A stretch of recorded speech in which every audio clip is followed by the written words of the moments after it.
honra poder estar pelo fato não só da igreja e da responsabilidade da igreja, mas porque nós conhecemos logo de início o pastor Leandro, a responsabilidade que ele tem para com a palavra, junto com o meu amigo pastor Kleber. Não vou falar, pode ficar tranquilo. Eu descobri, eu vou tentar não falar, mas o povo sabe que você é ninja, então descobri. Só para minha esposa entender, semana retrasada, acho que eu estive aqui, né, e me pediram para orar, e eu fui orar, e quando eu vi, saiu assim, ele falou: rapaz, tem tempo que eu não vejo ele, porque ele é ninja. Aí eu descobri que de fato ele é ninja mesmo, porque ele é lutador de ninjitsu. Então ele já tem aquela manhazinha de sumir e aparecer rapidamente. Mas é uma satisfação vê-lo aqui. Que bom. Eu até achei que ele não ia vir. Mas louvado seja Deus por isso. Pastor Macmillan, eu não sei se eu estou mais nervoso porque eu estou pregando na sua frente ou se eu porque eu estou pregando aqui. Eu vou fazer de conta que o senhor não está aqui. Amém? É ele, eu sei, eu já vi algumas vezes ele ali anotando, e quando vi pregando também. Mas louvado seja Deus. Eu vou me comportar, pode ficar tranquilo, tá? Não vou causar nenhum problema aos irmãos. Eu só vou fazer aquilo que eu faço já há quase 10 anos ininterruptamente: pregar o Evangelho. Amém? Então, que Deus abençoe a vida de cada um de vocês. Mais uma vez, obrigado pela confiança e pelo carinho de vocês. Mas eu gostaria que você, mesmo assentado como você está, se você puder abrir a sua Bíblia e acompanhar comigo. Na primeira carta de Paulo aos Coríntios, o capítulo é de número 6. O assunto que Paulo traz aqui é um assunto muito atual. São problemas interpessoais e intrapessoais que Paulo vai destacar aos coríntios de uma maneira muito enfática, ao mesmo tempo que Paulo vai pegar pesado, ele vai fazer isso de uma maneira muito simples, relembrando os coríntios de coisas que eles estavam se esquecendo, relembrando a eles de situações em que eles estavam fazendo, cometendo, porém já tinham sido avisados, já tinham sido ensinados, já haviam sido admoestados, e agora Paulo percebe que eles estão enveredando por outro caminho, contrário ao que ele mesmo havia ensinado. E Paulo é uma pessoa que você aprende de tudo com Paulo. Ele vai do céu ao inferno em minutos. Tem hora que ele é muito machista, tem hora que ele é muito doce, tem hora que ele é muito bruto, tem hora que ele é mais suave, mas ele é o ex-Saulo que se tornou Paulo dos gentios, e não é à toa. Nós somos aqueles que, por conta dele ter sido transformado no caminho para Damasco, estamos aqui. Diga-se de passagem, somos herdeiros deste cidadão que fez história, e no mundo acadêmico, teológico, não se fala de outra pessoa. O personagem mais citado é Paulo, não só pela lista de cartas e de conselhos e de situações, mas pela pessoa de Paulo. É difícil você ver uma pessoa pregar o Evangelho e não citar Paulo. Até quando se usa o Apocalipse, traz exemplo de que Paulo falou alguma coisa, de que Paulo fez alguma coisa, né? Então, essa carta aqui, ela é interessantíssima, porque ela vai tratar desses assuntos que ninguém gosta de mexer muito, porque ela trata de nós, ela fala conosco. Mas a Bíblia é como um espelho, você olha para ela e ela vai confrontar você. Repare que eu disse confrontar, não disse afrontar. Afrontar é diferente. Afrontar é você direcionar uma palavra pejorativa ou ofensiva a alguém trazendo essa pessoa uma vergonha. Mas confronto é quando você vai com uma verdade e a pessoa do outro lado reflete. Sabe aqueles cultos, até mesmo aqueles muito pentecostais, em que aqueles pregadores falam de forma muito veemente e animada, mas existe aquela palavra em que ninguém consegue dar glória e nem tampouco aleluia, porque a palavra ela está batendo dentro da gente como um martelo que esmiuça a penha, ela está fazendo com que a gente reflita, ela está fazendo a gente pensar duas vezes antes de falar novamente uma palavra sequer que seja, sem pensar. E é isso que Paulo traz aqui, e eu quero ler com você. A leitura é um tanto quanto extensa, eu acho que a minha versão é diferente da de vocês, mas a minha é a versão corrigida e atualizada, mas eu acho que dá para você acompanhar aí, por favor. Até que você não está com a sua Bíblia, mas eu costumo dizer lá na nossa igreja, você que está com a sua Smart Bíblia também é válido, desde que você não acesse o WhatsApp nem o Facebook, por favor. Ele começa dizendo assim: ousa, observe que até o jeito dele começar já é ousado. Ousa algum de vós, tendo algum negócio contra outro, e a juízo perante os injustos, e não perante os santos? Não sabeis vós que os santos hão de julgar o mundo? Ora, se o mundo deve ser julgado por vós, sois porventura indignos de julgar as coisas mínimas? Não sabeis vós que havemos de julgar os anjos, quanto mais as coisas pertencentes a esta vida? Então, se tiverdes negócios em juízo, pertencentes a esta vida, pondes na cadeira aos que são de menos estima na igreja. Ele está dizendo o seguinte: os cabeça branca aí não vale de nada? O mais experiente não tem, quem sabe, condições de lhe ajudar? Para vos envergonhar, verso 5, o digo: não há, pois, entre vós sábios, nem mesmo um que possa julgar entre os seus irmãos? Mas o irmão vai a juízo com o irmão, e isso perante infiéis. Na verdade, é já realmente uma falta entre vós terdes demandas uns com os outros. Por que não sofreis antes a injustiça? Por que não sofreis antes o dano? Mas vós mesmos fazeis a injustiça e fazeis o dano, e isso aos irmãos. Não sabeis que os injustos não hão de herdar o reino de Deus? Não erreis, nem os devassos, nem os idólatras, nem os adúlteros, nem os efeminados, nem os sodomitas, nem os ladrões, nem os avarentos, nem os bêbados, nem os maldizentes, nem os roubadores herdarão o reino de Deus. E é o que alguns têm sido. Mas haveis sido lavados, mas haveis sido santificados, mas haveis sido justificados em nome do Senhor Jesus e pelo Espírito do nosso Deus. Todas as coisas me são lícitas, mas nem todas as coisas convêm. Todas as coisas me são lícitas, mas eu não me deixarei dominar por nenhuma delas. Os manjares são para o ventre, e o ventre para os manjares. Deus, porém, aniquilará tanto um como o outro. Mas o corpo não é para a prostituição, senão para o Senhor, e o Senhor para o corpo. Ora, Deus que também ressuscitou o Senhor, não ressuscitará a nós pelo seu poder? Não sabeis vós que os vossos corpos são membros de Cristo? Tomarei, pois, os membros de Cristo e fá-los-ei membros de uma meretriz? Por certo que não. Ou não sabeis que o que se ajunta com a meretriz, faz-se um corpo só com ela? Porque serão, disse, dois numa só carne. Mas o que se ajunta com o Senhor é um mesmo Espírito. Grave esta frase de Paulo agora do verso 18. Ela vai ser importante daqui a pouco. Fugir da prostituição. Fugir da prostituição. Todo pecado que o homem comete é fora do corpo, mas o que se prostitui peca contra o seu próprio corpo.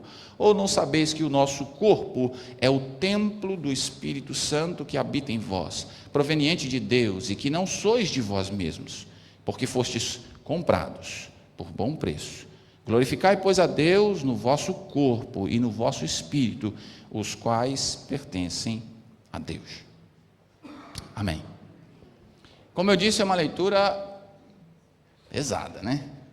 Paulo aqui, ele trata de assuntos interpessoais até o verso 9, e do verso 10 em diante já são assuntos intrapessoais, ou seja, ele vai falar primeiro do corpo, como uma eclésia, como um todo, depois ele vai falar de forma individual, particular. Porque, o que acontece? Eu sou um admirador de grandes homens de Deus, e o reverendo Hernandes Dias Lopes é uma pessoa que me ensina muito, e ele tem uma frase a respeito de paz, que eu quero tratar com os irmãos, porque quando nós falamos de paz, a gente pensa na cabeça, paz é tranquilidade, é eu viver em harmonia com meu irmão, né? É eu viver em santidade, é eu viver em paz com todos. Mas ele traz algo interessante, ele diz que a paz não é a ausência de problema, é confiança em meio às tempestades, é o triunfo da fé sobre a ansiedade. Tem alguém ansioso aqui? Tem alguém que, se disser assim, amanhã 2.000 pounds na conta, nem dorme hoje. Não é verdade? Irmão, se falar assim amanhã, 2, às 11 da manhã está na conta. Meu irmão, de hoje para as 11 da manhã, e olha que o tempo aqui passa bem rápido, né? Mas esses serão horas intermináveis até chegar essas 11 horas. E se chegar 11 horas eu dormir e não estiver lá, só a graça. Daqui 20 minutos chega, pronto, aí piorou o dia. A ansiedade é algo que é complicado, por esse motivo que a Bíblia é clara em dizer, não dá para o Senhor operar na ansiedade, porque enquanto você estiver ansioso, você não tem condições de captar a mensagem, você não tem condições de entender absolutamente nada enquanto você estiver ansioso.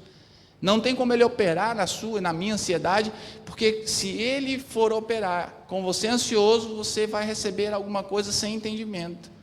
E é por esse motivo que ele sempre diz, quando você vier a mim, venha a mim, porque vocês estão cansados, estão sobrecarregados, vocês estão com problemas, e eu quero que vocês venham a mim, por quê? Porque o meu jugo é suave, meu fardo é leve. E isso às vezes entra no contrassenso, quando lá em Hebreus ele vai dizer que ele julga com veemência, ele não toma o culpado por inocente. Aí a gente fica pensando, mas se o jugo do Senhor é leve, como é que o Senhor pega pesado de vez em quando? Pois é, depois que você vem e aprende. Primeiro ele falou, Mateus capítulo 13, vinde a mim, todos vós que estáis cansados e sobrecarregados, e aprendei de mim. É por isso que o Paulo lá em Filipenses, ele vai dizer o seguinte, posso todas as coisas, né? Naquele que falta, mas antes ele fala um negócio interessante, ele diz, porque eu aprendi. Enquanto eu e você não aprendermos de Cristo, não vamos entendê-lo. É só depois que a gente aprende é que a gente vai entender. Essa era a ideia de Paulo. Como Paulo já havia ensinado aos coríntios, é o que eu falei no início para os irmãos, agora ele vai readaptar a coisa. Ele vai rememorar ao povo. Vocês estão no caminho errado, não foi assim que eu ensinei vocês. Lembra na Santa Ceia? Os caras estavam fazendo tudo errado. Capítulo 11 aqui do primeiro livro dele, Coríntios, o que ele vai dizer? Porque eu recebi do Senhor o que eu também vos ensinei. E aí ele relembra, dá aquela relembrada para o pessoal. Então, nada daquilo que você for ademoestado ou exortado, não se assuste com a palavra exortação, porque ela vem no sentido grego, que quer dizer o seguinte, correção com encorajamento. Exortar é corrigir e pôr você para cima, é corrigir para você continuar de pé. É por isso que Jesus exortava os seus discípulos, não é assim que faz, é assim, assim, assim, assim. E o Pedro ia se intrometer, ele falou, quieto, o dia que você se converter, a gente chega lá, enquanto isso você fica na sua. Quase que Jesus chamou ele de ninja. Faltou pouquinho para chamar. Você é muito ninja, Pedro. Pelo amor de Deus, uma hora você está aqui, outra você está ali. Quando eu penso, você está aqui, você já foi. Faltou pouco, você pode observar lá que ele quase chama. E Paulo, então, ele vai falar para o pessoal, olha, para com esse negócio que vocês estão fazendo. Primeiro, ele já começa aqui, ó, já falei para vocês, ele começa ousado. Vocês ousam contender entre vós, porque isso para ele é uma afronta. Contendas, irmãos, existe, isso é um fato. Sempre eu vou decepcionar ou vou ser decepcionado. Concorda comigo? Em algum dado momento da minha vida, eu vou decepcionar alguém ou eu vou ser decepcionado. 20 anos que eu estou com aquela cidadã ali atrás. Quantas vezes eu já decepcionei ela? Não precisa você responder. É só para os irmãos fazer, né? Se eu perguntar para a senhora quantas vezes o pastor Marquemila lhe decepcionou, talvez a senhora vai contar em uma das mãos. Ou nas duas. Não sei. Mas mesmo que seja uma única vez, em algum dado momento, nós decepcionamos alguém de alguma forma. Amém? E também somos apanhados com a decepção. E geralmente ela vem de quem? Quem você mais confia. É por isso que casamento, irmão, é um negócio que vem de Deus mesmo. Só podia vir da mente de Deus. Senão, meu irmão, a gente não ficava esse negócio até a morte. É muito tempo até a morte. Inclusive, você no seu caso, você tem um segredinho aí de aparecer, desaparecer. Não sei, né? Foi ele que falou, eu só cumprimentei. Mas é complicado, a vida a dois não é fácil, né? Tem hora que você agrada, tem hora que você não agrada, tem hora que você pensa que agrada, desagradou, você acha que fez besteira, ela está dizendo que te ama. É igual Deus, cara, é um negócio fantástico. Você entender o ser humano é complicado, mas a gente vai chegando lá, né? E quando Paulo fala aqui a respeito dos santos, no verso 2, vocês não sabem que os santos hão de julgar o mundo? Esses santos aqui somos nós. Está falando, eu e você teremos essa responsabilidade um dia. Você acredita nisso? A Bíblia diz que um dia nós vamos julgar, vamos ter esse poder de julgar anjos caídos. Você está entendendo o que é isso?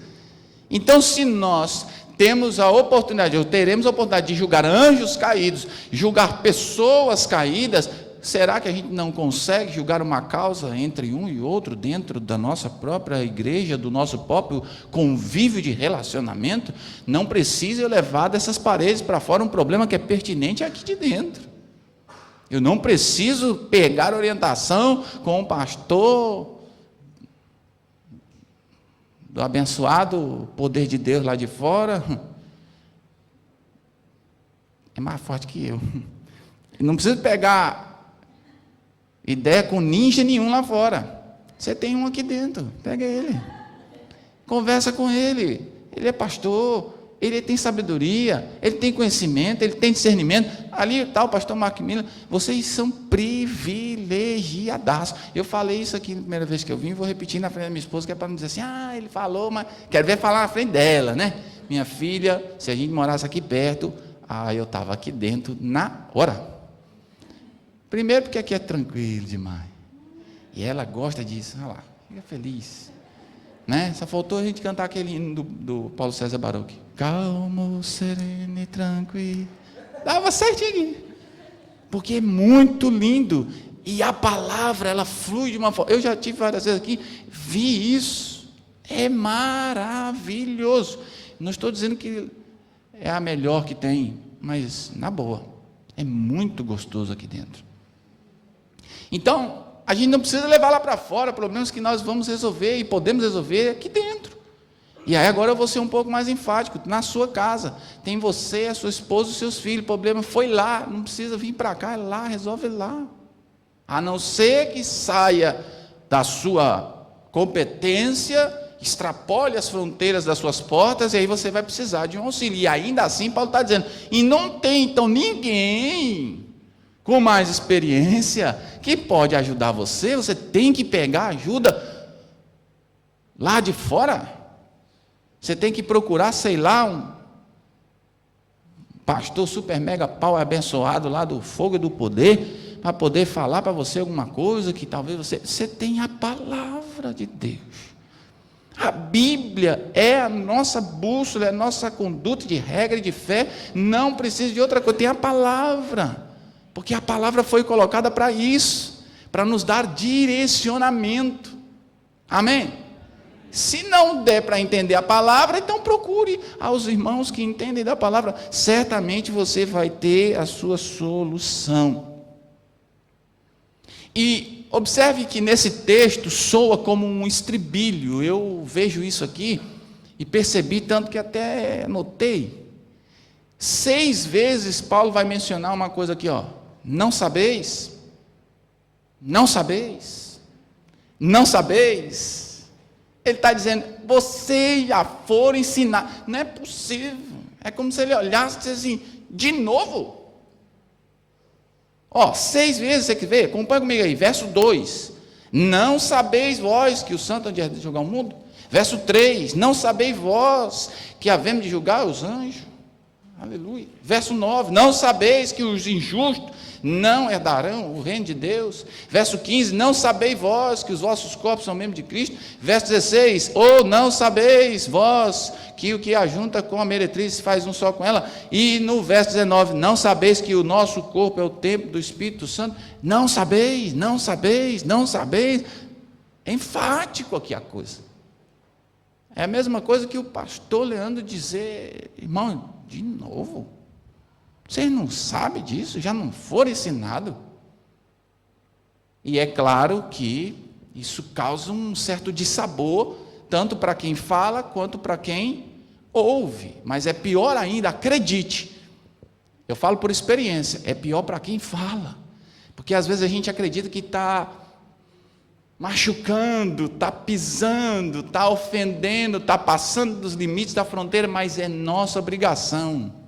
Jesus deixou claro uma coisa, pastorear com vara,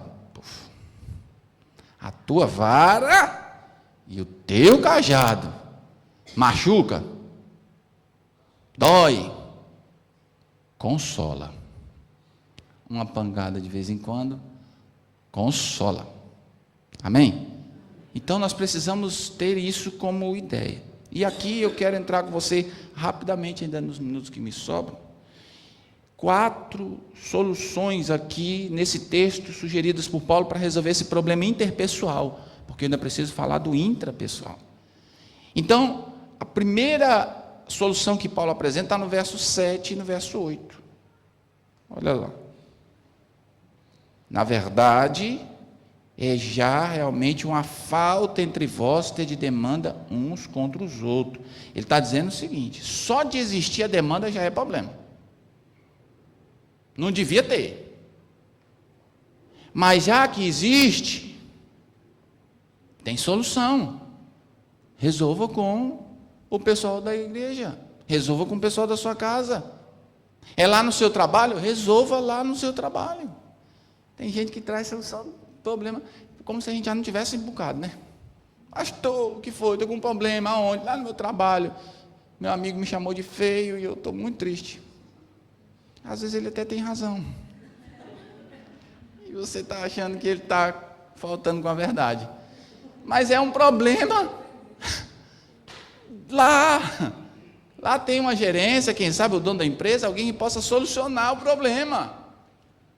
O que Paulo está querendo dizer para nós é o seguinte, tem solução aí, do seu lado, resolva aqui, não precisa você levar para fora. Segunda solução que ele apresenta aqui, está no verso 1. Ousa algum de vós tendo algum negócio contra o outro, e a juízo perante os injustos e não perante os santos? Está dizendo o seguinte, dá para resolver aqui, não precisa você levar lá fora. Não precisa você sair das portas do seu limite. Existem condições de você resolver aqui. Terceiro, verso 4, 6. Olha lá. Então, se tiverdes negócio em juízo pertencentes a esta vida, ou seja, coisas do dia a dia, do cotidiano, situações desta vida, vocês põem na cadeira os que são de menos estima na igreja? Com toda certeza, eu acho que vocês vão concordar comigo. Não existe, pelo menos isso Jesus deixou claro, ninguém maior do que ninguém aqui. Existe? Só eu. Em estatura. Mas não existe. Tanto que os discípulos chegaram a perguntar isso aí para o mestre, não foi? Senhor, assim, sem querer ofender, então, eu acho que eu, como sou mais chegado, né? O João falando, eu queria ser o primeiro, chegar lá, sentar à sua direita. Será que rola? Jesus falou, bom, primeiro que isso é com meu pai, não é comigo, né? Mas até rola. Primeiro você tem que fazer uma coisa. O quê? Serve os outros. Quem quer ser o primeiro, vai ter que ser o último. Porque os últimos serão os primeiros. O problema é que a gente nunca quer ser o último. Vai para uma corrida ali, você e mais 3. Se você chegar pelo menos em segundo, tá bom. E o último é vergonhoso. Mas engraçado que Paulo não está preocupado se ele vai chegar em segundo, terceiro, primeiro ou em último. Ele aconselha uma coisa: aquele que chegar até o fim, esse será salvo. Não importa se eu vou chegar na frente ou depois, o que importa é eu chegar. Eu preciso chegar. Eu quero chegar lá. É para isso que nós servimos a este mestre, com a esperança de um dia chegar lá. Se a gente vai chegar junto com o pastor Maquimilo ou não, não sei. De preferência que seja colado com ele, né? Porque é a garantia certa da gente entrar. E eu costumo brincar dizendo o seguinte: pastor, hoje o senhor está aqui e amanhã, se o senhor não tiver, eu tenho absoluta certeza, cai na esquina da Nova Jerusalém, direto. Eu preciso ter essa confiança. Eu não posso achar que eu vou, morri, para onde eu fui? Para um lugar muito legal. Sei de Abraão. Aguardando o dia da ressurreição. E esperando o meu amigo ninja chegar, porque eu só vou poder entrar quando ele chegar para a gente cear junto com o mestre. Né? Mas eu vou ficar te esperando. Se eu for na tua frente, Se não, você pode ir com Deus, não tem problema. A gente se vê lá. É claro, não importa, o importante é chegar, né? E tem um pessoal que gosta de dizer, canta até aqueles hinos, sabe, pastor? Eu queria ir para lá, se eu pudesse estar lá, não queria voltar, só para ver o meu... É lindo, né? Agora pergunta, quem quer morrer para ir para lá? Não, pastor, calma. Então... Difícil isso. Então busque solução, querido. Dentre os sábios da igreja, tem alguém que pode dar solução. Em quarto lugar, Paulo vai pegar um pouco mais pesado, que aqui é que mora o problema. Jesus, me dá graça, eu vou falar, eu preciso falar. Vocês não sabem como eu estou tremendo por esta palavra, porque é uma palavra tremenda, é uma responsabilidade muito grande, mas eu tenho certeza que os irmãos estão entendendo, amém? Não é minha palavra, a palavra é dele, e eu estou repassando aos irmãos, da maneira mais fidedigna possível. Mas olha o verso 7, por favor, atente-se para o verso 7 comigo. Na verdade, é já realmente uma falta entre vós, terdes demanda uns com os outros, isso ele já deixou claro. Agora, ele vai falar uma coisa para mim e para você que é complicadaço. Por que vocês não sofrem antes a injustiça? Por que vocês não sofrem o dano?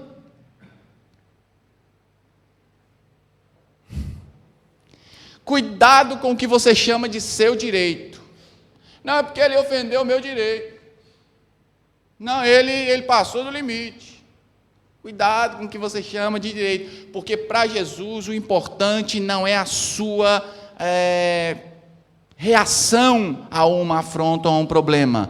O importante é a sua reação.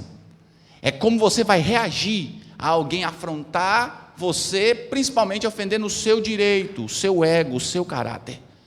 Um homem, por exemplo, se ele for ofendido diretamente com uma palavra muito pejorativa, ele se sente, é ou não é? Não, irmão. Você me chamou de quê? Na escola, né? Como é que é? Me chamou de quê? Repete, se tu é homem. Vou cuspir aqui. Antes de secar, faz favor. Se tu tem coragem, passa o Estreito de Gibraltar. Vem para cá. Finge que tu é uma lagartixa e pula para cima de mim. É, não é mais ou menos isso? Ofendeu meu direito. A gente fazia aquela linhazinha. Vem. Ainda ficava provocando, né? Vem. Você não é homem, não. Em muitos dos casos você chamava, mas ficava tremendo de medo dele vir. É, né? Você chamava só para mostrar que você era bom. Você era ninja, você não tem problema. Foi ela que falou agora, não foi eu. Então, irmão, por que você não sofre a injustiça? Por que é que você não passa por isso? A sua reação, você é feio. Eu acho até que você tem razão. Chato. Minha esposa fala isso de vez em quando. Boba. A vontade é de ir na garganta, né? Na jugular. Não, menina, que é isso? Não sou boba. Boba. Boba você. Isso chama-se autocontrole.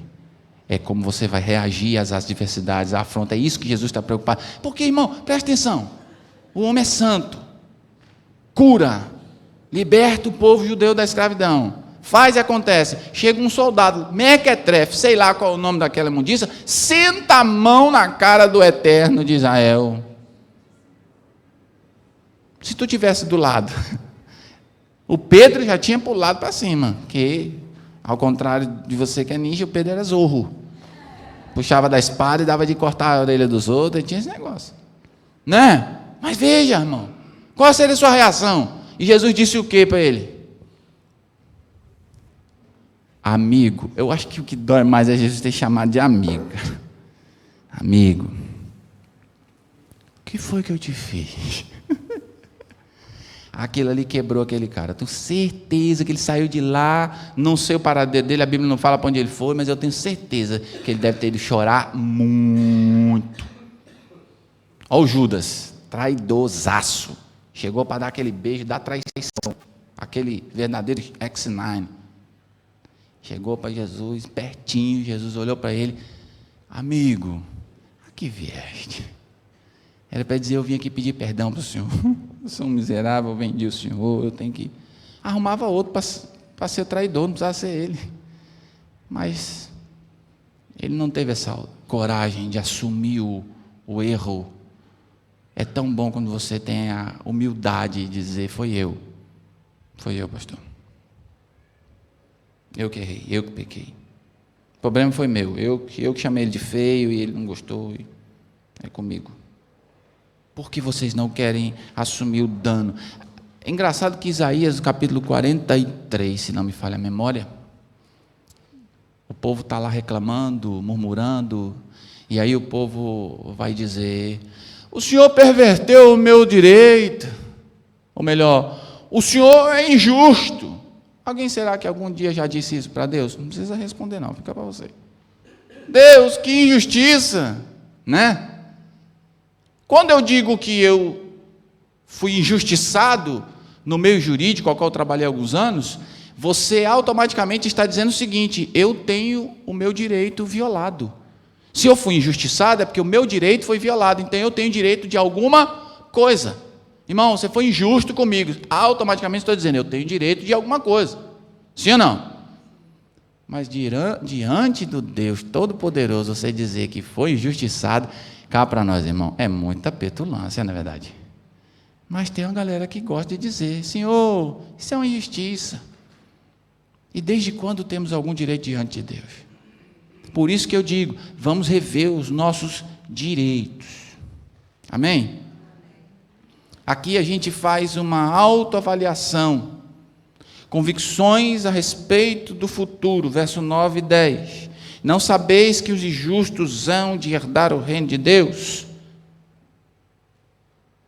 Você já sabe qual é o destino de quem não honra a Deus. Paulo está dizendo, vocês já sabem qual é o destino de pessoas que não são corretas, vocês sabem qual é o destino dos injustos. Se você não é nenhum injusto, se você não comete nenhuma dessas adversidades aqui que Paulo relata, então você está bem. Em segundo lugar, é uma avaliação de quem nós somos. Olha o verso 11 aí. Depois que ele vai dar o relato dos que não herdam o reino do céu, ele vai dizer, e é o que alguns têm sido. Não adianta, aqui eu começo no intrapessoal agora. É o que alguns têm sido. É o que alguns têm dito, que não são, mas são. Aí ele relembra dizendo, bom, aí é escrito, mas haveis sido lavados, mas haveis sido santificados, mas haveis sido justificados em nome do Senhor Jesus e pelo Espírito do nosso Deus. Foi essa a ideia que Martinho Lutero teve na hora de colocar suas 92 teses lá na porta daquela igreja na Alemanha. Se estiver errado, o senhor, por favor, me corrija. Essa é a ideia de Martinho Lutero. O que ele percebeu? Que não era a santificação primeiro. Não adiantava nada ele ficar orando, buscando, e nada vinha. Ele entendeu que primeiro ele precisava ser justificado pela fé. Eu preciso ser justificado. O que é justificação? Eu ser aceito por Ele. Eu preciso passar por Ele. Por isso que Ele diz, vinde a mim. Porque se fosse vai qualquer um. Não, vem, passa por aqui, aprenda de mim. Primeiro você precisa ser justificado. E isso aconteceu. Jesus chamou, você veio, se apresentou a Ele, Ele te elegeu, te aceitou, e agora você então entra no processo de santificação. Então primeiro eu sou justificado, depois eu passo pelo processo de santificação. Amém? Então eu não preciso achar que eu sou merecedor de coisa alguma, porque eu não sou, mas pela graça sois salvos. E isso não vem de vós, é dom de Deus. Não é porque eu mereço, é porque Ele, por graça, me dá. Essa é a concepção de graça. Favor imerecido, ou seja, eu recebo o que eu não merecia receber. Diferente de misericórdia, que é quando Ele já deixa de dar o que eu deveria receber. A morte, por exemplo, deveria ser fulminado. Mas Ele me dá a vida. Amém? Bom, para eu encerrar, eu só vou falar uma coisa a respeito da questão intrapessoal que Paulo deixa explícito aqui para nós. Porque Paulo ele vai fazer uma coisa que nós, pastores, homens, mulheres, líderes, tanto aqui como na sua casa, em qualquer ambiente, a gente costuma fazer em primazia. Está aí no verso 12, acompanhe comigo, por favor. Eu acho que essa frase aqui de Paulo, ela é muito falada por muitas pessoas, mas pouco compreendida na sua essência, né? Tudo me é lícito, mas nem todas as coisas convêm. Todas as coisas me são lícitas, mas eu não vou me deixar dominar por nenhuma delas. Essa é a primeira desculpa que nós damos para nós mesmos, agora estou falando de intrapessoal, quando você entende que você tem um problema, você está passando por uma situação, por uma dificuldade, você está se sentindo mal, se sentindo errado, se sentindo culpado, Mas quando o Espírito Santo vem para te convencer do pecado, da justiça e do juízo, a primeira coisa que nós fazemos é dizer: mas não tem nada não. Eu acho que eu também não peguei tão pesado assim. Tudo me é lícito. Principalmente aqueles que sofrem daquele, como é que é aquele negócio no estômago? Gastrite. Eles gostam muito de dizer isso quando vem uma Coca-Cola na frente deles, geladinha. Tudo me é lícito. E ainda usa depois a frase lá na frente, né? Posso todas as coisas naquele que me fortalece. Tudo dia ali. Você pode tomar Coca-Cola. Você gosta de Coca-Cola? Gosto. Então toma. Não posso. Esse é o pecado. O pecado chama-se Coca-Cola gelada e você é um crente com gastrite, é o pecado. É isso. Obrigado, minha irmã. É por isso que a senhora se chama Adriana. Glória a Jesus. Você entender melhor. Você gosta de uma Coca-Cola geladinha. Não dispensa ela por nada. Mas você tem gastrite, se tomar, babau. Então você não vai tomar. Gosto. Pode, não posso. Pecado. Quem é que não gosta de pecar? Afinal de contas, o pecado é prazeroso, é gostoso, é bom. Se não fosse assim, ninguém pecava. Mas você tem que entender que você não pode, você é crente, você tem gastrite, é pecado. Jesus ficou 40 dias no deserto, sentiu fome.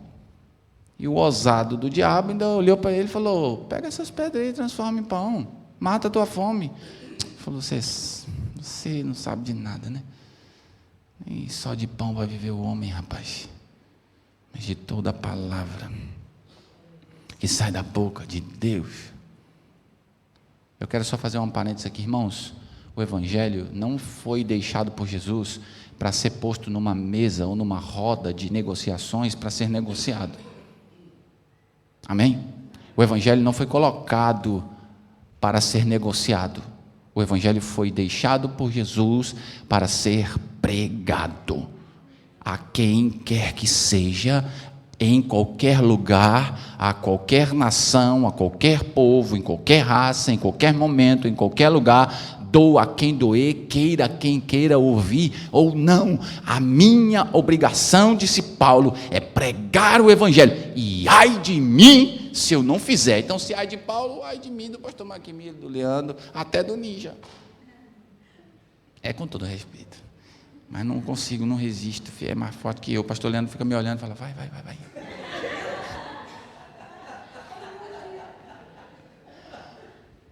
A palavra tem que ser pregada como ela é, na sua essência, assim, direto, sem rodeio, sem negociação. Será que não dá para ajeitar aí uma forma para eu entrar aqui nesse negócio? Não tem jeitinho com a palavra. Jesus falou para os discípulos: ide por todo mundo e prega o Evangelho a toda criatura. E o que crê? Ele disse: será salvo. E o que não crê? Inferno. Já está condenado. É óbvio que eu vou pregar a palavra de Deus e se a pessoa não entender, eu vou explicar, eu vou ter paciência, eu vou ter longanimidade, eu vou ter parcimônia, eu vou ter tudo isso que eu preciso ter como um bom dispenseiro do Evangelho, como um bom arauto de Deus que sou, mas eu não posso negociar princípios e valores, eles são inegociáveis. Não abro mão do Evangelho de Cristo, porque disse Paulo, e eu repito para mim, é poder de Deus, é salvação, é cura, é libertação de vidas. Vocês quando vão evangelizar lá fora, quando vão falar para o inglês, para o muçulmano, para o iraquiano, para um brasileiro, para qualquer um que seja, você tem que falar a palavra, ela é a verdade. Dentro desta Bíblia e da sua, existe uma coisa que incomoda as pessoas, que vão fazer elas chegar perto ou se afastar. O que, pastor? A verdade. E conhecereis a verdade, e a verdade vos libertará. Ou ela vai te afastar para bem longe, porque não tem outro jeito. Amém? Bom, acho que já falei o que precisava. Deixo por fim 2 conselhos de Paulo. 2 conselhos de tudo isso que ele disse, e deixo 2 conselhos. Primeiro, no verso 18. Por isso que eu falei para você, grave bem esta palavra, porque ela vai ser necessária mais na frente. Fugir da prostituição. Em outras versões diz fugir da impureza. Eu gosto melhor desta, da impureza. Nós somos puros, lavados, remidos, salvos pelo sangue de Cristo na cruz. Nós cantamos aqui que é maravilhoso estar na sua presença. Nós cantamos que é glorioso estar na sua presença, que é grandioso nós estarmos diante do Senhor. Isso é fantástico. Ele está dizendo simples assim: fuja da impureza. É o que o José fez com a mulher do Potifar. Chegou a tal ponto que o Zé disse o quê? Sebo nas canelas. Porque até enquanto a Bíblia diz resistir ao diabo, e ele resistir às tentações, e você não peca. Resista, é porque Deus sabe que você consegue resistir, mas existem situações, e essa é enfática: foge, meu irmão, vaza, pega o beco. Desculpa a expressão, é que eu lido muito com o jovem, pastor Macmillan, não se importa. Vaza, maluco, sai fora, abre. Não fica perto, não brinca com o pecado, não flerte com ele, não fique achando que você é o super-homem, até porque é um homem que põe as cuecas por cima das calças, é tranquilo, é difícil. Não queira se achar a Mulher Maravilha, não queira se achar o ultra mega power que você vai dar conta. Nesse caso aqui só tem um jeito: foge, sai fora, não inventa motivo para brincar com o pecado, que enquanto alguns crentes brincam de ser crente, o diabo não brinca de ser diabo. E uma das coisas que ele mais tem é tempo para pegar você e eu. Em nome de Jesus, ele não vai conseguir. Em segundo lugar, Paulo deixa claro também no verso 20,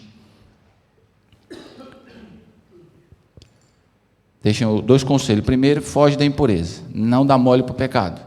Porque todo pecado que o homem comete é fora do corpo, né? Então, sai fora. Em segundo lugar, no verso 20, ele vai dizer o seguinte: porque fostes comprados por bom preço, glorificai a Deus no vosso corpo e no vosso espírito, os quais pertencem a Deus. Use o seu corpo para glorificar a Deus, pois ele pertence a Deus. Use o seu corpo para adorar a Deus, use o seu corpo para ser direcionado para toda boa obra, use as suas mãos para que elas possam abençoar pessoas e não amaldiçoar pessoas. Use a sua boca para falar coisas boas e não coisas ruins para as pessoas. Use os seus braços para que eles possam servir de ajuda para outros e não de tropeço. Use os seus pés para que você possa conduzir no evangelho da salvação, a fim de que você conduza outros a este caminho e não faça outros pararem. Em nome de Jesus, eu deixo este recado a esta amada igreja: foge da impureza e use o seu corpo para a glória do nome de Jesus. Continue dando os lanches e dizendo: Jesus te ama. Continue dividindo e dizendo: porque eu tenho, Jesus me deu, eu preciso dividir. É essa a instrução, porque todos tenham. Se o seu irmão não tem, responsabilidade sua deixar alguma coisa, é responsabilidade minha e sua fazer com que ele tenha. É justo. Aqui não acontece essas coisas, graças a Deus, mas no Brasil acontece muito. Alguém chega e diz: lá em casa está ruim a geladeira, todas as coisas que tinha na geladeira sumiram. Não tem mais nada lá, só tem água, nada mais tem. Aí as pessoas dizem: amém, vamos orar. Eu sei que Deus vai prover. Mas caso você queira ser o provedor, que é muito difícil, as pessoas no Brasil querem ser provedor, né? Vai no mercado, aí compra lá papel higiênico, daquele que ele nunca usaria, o sabonete, que ele jamais chegaria perto, um macarrão, de repente tem um pozinho lá dentro, ele pensa que é farinha. Não, é bicho mesmo. Mas ele pega, faz uma cesta, linda, e leva para o irmão dele. Ele jamais usaria nenhum item do que está ali dentro. Isso é ajudar o próximo? Não. Porque Jesus deixou um novo mandamento lá na última ceia. Um novo mandamento. Porque os caras estavam acostumados com amai-vos uns aos outros como a ti mesmo. Não é assim? E Jesus falou, não. Amai-vos uns aos outros como eu vos amei. Faça pelos outros o que eu fiz por você. Faça pelos outros como eu fiz por você. E não como você acha que é correto. É como eu acho que é correto. E aí Paulo diz, sede imitadores de Cristo como filho amado. Sede, pois, imitadores como filho amado. Deus abençoe a vida de vocês. Muito obrigado. Até uma próxima, se Deus quiser. Deus abençoe. Obrigado.